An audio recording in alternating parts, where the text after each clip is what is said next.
votre Jamie Start, on va se faire la petite vidéo. Voilà, vous avais un petit peu sondé sur Instagram et sur Twitter pour savoir si vous aimeriez que je fasse une petite vidéo sur la situation de Mediapro.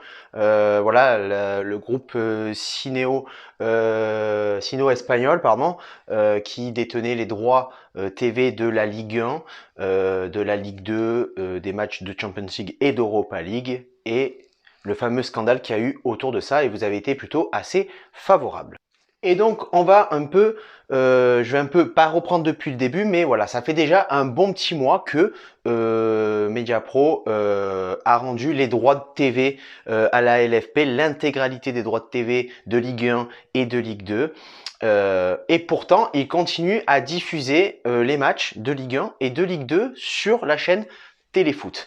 On attendait un nouveau diffuseur qui était potentiellement beaucoup basé sur Canal+, et pourtant Canal+ n'a toujours pas fait son apparition. Voilà, donc tu le sais, c'est en 2018 que le groupe sino-espagnol Mediapro avait racheté les droits de TV de Ligue 1 à 80% pour 830 millions d'euros, raflant au passage la mainmise sur Canal+, qui avait perdu en l'espace de quelques années les droits de la Ligue des Champions, les droits sur le championnat qu'il détenait depuis 30 ans avec une grosse histoire quand même. Et sans compter un peu toute cette perdition d'abonnés, toute cette perdition dans leur programme TV, Canal+, était un peu comme mise à mort par le groupe Mediapro qui est arrivé avec son million, enfin ses millions, et racheté à 80% les droits de Ligue 1, de droits de TV. Pourtant, tu le sais, en l'espace de 2 ans, tout simplement, on a vu le flop de cette chaîne Téléfoot qui n'a survécu que quelques mois, puisque à défaut de versement des droits de télévision au club de Ligue 1, Mediapro a cédé ses parts à la LFP.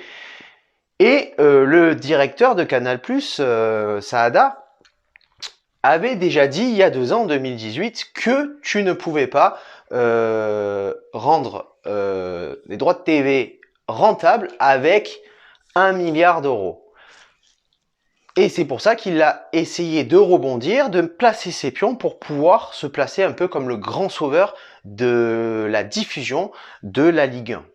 Et pourtant non, ce n'est pas le cas puisque Canal+ n'a toujours pas racheté les droits de diffusion, puisque tout simplement ils ont mis en avant le fait que ils n'avaient ni le budget ni l'envie de rafler la totalité de la diffusion du championnat de France, surtout que le budget n'avait pas été préparé pour récupérer les droits tout simplement de diffusion de la Ligue 1, de la Ligue 2, et que en plus de ça, ils appuient leur argument en disant que avec la mise en place de la chaîne Téléfoot, Canal+ n'avait pas perdu tant d'abonnés que ça, et que au final, de toute façon, ils ne reprendraient pas les droits de diffusion. Sachant que l'équipe avait mis un article comme quoi Canal+ aurait pu reprendre les droits de diffusion avec 590 millions d'euros plus 100 millions de bonus en rapport avec les résultats que aurait produit la diffusion de la Ligue 1 et de la Ligue 2 sur Canal+. Ce qui est quand même tout de même 40% de moins que le budget apporté par Mediapro, mais qui n'avait aucune véracité puisque la LFP n'avait pas vérifié les capacités financières de ce groupe à diffuser les matchs du championnat. Ceci étant dit, effectivement, cette proposition de 590 millions d'euros pour la reprise des droits de diffusion du championnat de France plus 100 millions de bonus était insuffisante puisque on en attendait pas moins de 800 millions d'euros, mais en tout cas cette proposition existait bel et bien, sauf que depuis que la procédure de conciliation a été faite et que la LFP pouvait récupérer un nouveau diffuseur pour le championnat de France, Canal+ ne répond plus, Canal+ font les morts et c'est tout simplement assez stratégique de la part de Canal+ de faire ça puisque on voit Canal+ comme le seul sauveur, le messie de la diffusion des droits du championnat de France.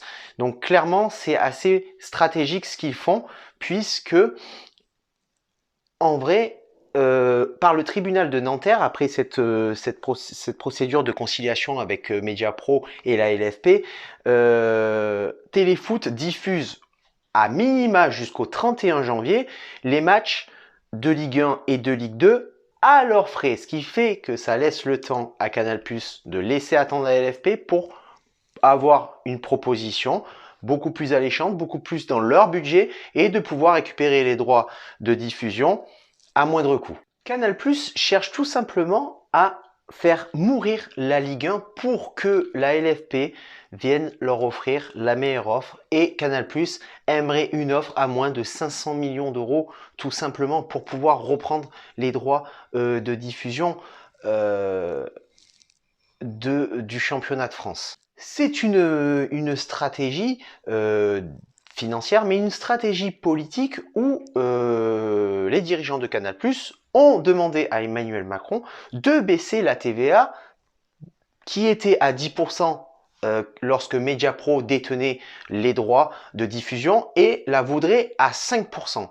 Sauf que là, après l'enjeu financier, après le stratège de Canal+, il y a l'enjeu politique, puisque Emmanuel Macron ne veut absolument pas aider Canal+ financièrement sur la reprise des droits de diffusion du championnat de France. Et cet enjeu politique, il est là puisque l'Élysée serait le seul cap à franchir pour que Canal+ détienne à nouveau les droits de diffusion.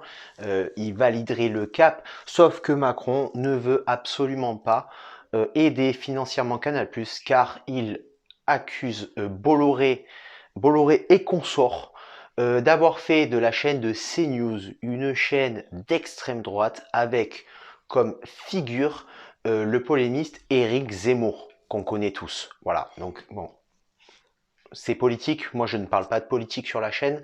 Je n'aime pas ça. Et surtout que c'est pas une chaîne politique. Mais en gros, ils dénoncent qu'ils ont fait de CNews une chaîne conservatrice avec des idées du Front National. Et le dernier rebondissement dans cette affaire de Mediapro vs, on va dire, Canal+, c'est que tout simplement, mardi dernier, Saada a annoncé qu'il rendait les deux matchs de Ligue 1 qu'il diffusait, l'un à 17h le dimanche et l'autre à 21h le samedi, car il attend clairement une nouvelle appel d'offres de Canal+, pour pouvoir éventuellement diffuser la totalité du championnat de France. Et donc, c'est encore une stratégie financière, évidemment, une stratégie où au 31 janvier, on ne sait pas qui diffusera les matchs de Ligue 1. Et je pense que c'est un coup de pression de Canal+, de Saada, Bolloré et consorts, de mettre un petit peu plus la pression et de faire céder la LFP pour récupérer les droits de diffusion à plus bas prix. Donc pour résumer un petit peu l'affaire, les clubs de Ligue 1 sont au bord de la faillite. Il faut absolument trouver un nouveau diffuseur du championnat de France et Canal+ joue la montre. Canal+ espère des ristournes de part et d'autre, mais pour un enjeu politique, l'Élysée, en tout cas Macron, ne cédera pas à la pression de Canal+. Et dans tout ça, qui c'est qui vont encore payer les pots cassés? C'est nous, les supporters de foot. Sur ce, Amit Nissart et puis amoureux du football, je vous ai un peu résumé l'histoire de ce scandale Mediapro. J'espère que tu as tout compris. Je t'ai fait un petit résumé condensé. Pourquoi Téléfoot diffuse toujours? Pourquoi Canal+ n'a toujours pas fait d'offre? Pourquoi ils n'ont toujours pas repris les droits de Ligue 1? Sachant que en plus de ça, une autre nouvelle est tombée. France Télévisions ne garantira peut-être pas la diffusion de la Coupe de France cette année, puisqu'ils se demandent si c'est vraiment rentable pour la chaîne, avec la crise sanitaire qu'il y a en ce moment, de diffuser ces matchs-là. Et donc les matchs seraient diffusés sur le seul détenteur de la Coupe de France après France Télévisions, c'est Eurosport. Donc vraiment, là, c'est une grosse crise entre les différentes chaînes de diffusion de foot. C'est vraiment la guerre, c'est la bataille pour savoir qui aura les droits de diffusion, qui ne les aura pas, qui va payer, qui ne payera pas. Et en plus de ça, on a en plus de ça la chaîne L'équipe, hein, le journalisme de foot, l'équipe la plus connue en France, qui sont à l'heure où je parle, à leur 6e jour de grève, et le journal L'équipe ne paraît plus depuis 6 jours. Voilà, j'espère que ça a été bref, rapide et efficace. Sur ce, ciao viva, la bayetta et Issa Nissa.